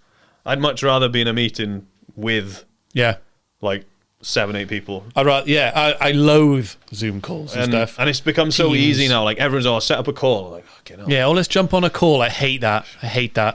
Even if it's new clients who want to speak to me, let's jump on a call. So I think I do. We never did that. It was like I just drove up to Aberystwyth and exactly went to the gym. It's a call in, come up for a workout. We'll lift some weights and have a laugh, isn't it? But like it's funny though. Like the dynamics changed so much because it used to be I'll ring you then, but now it's like let's set a date to have a call where we can see each other's faces. Whereas what's wrong with just picking up the phone and ringing me now? Yeah. You can look at it that way. Yeah, I know what you mean. Yeah, it's like there's something official I need to add to it. And it doesn't really. I don't think it's necessary. All right, more. Couple more. We'll do 2 more. What do you think should be banned in the pits, in the paddock? I don't know, really. Not some behaviour that you hate? But Bluetooth speakers or something? No, rallying is pretty good. Warm-ups, maybe. Silly one. Rallying's pretty good, to be fair. People are... It is a pretty straight-laced, aren't they? It is, yeah. People are pretty straight. I think, there's... The only thing with rallying is being guarded a bit by some of the older generation. I think that it could be let go to let younger people carry it forward, But that's more of a general thing I have. There's nothing kind of I see these days that I'm like, shit, that's dangerous, or you shouldn't have that. Yeah. No. Okay. Fair enough.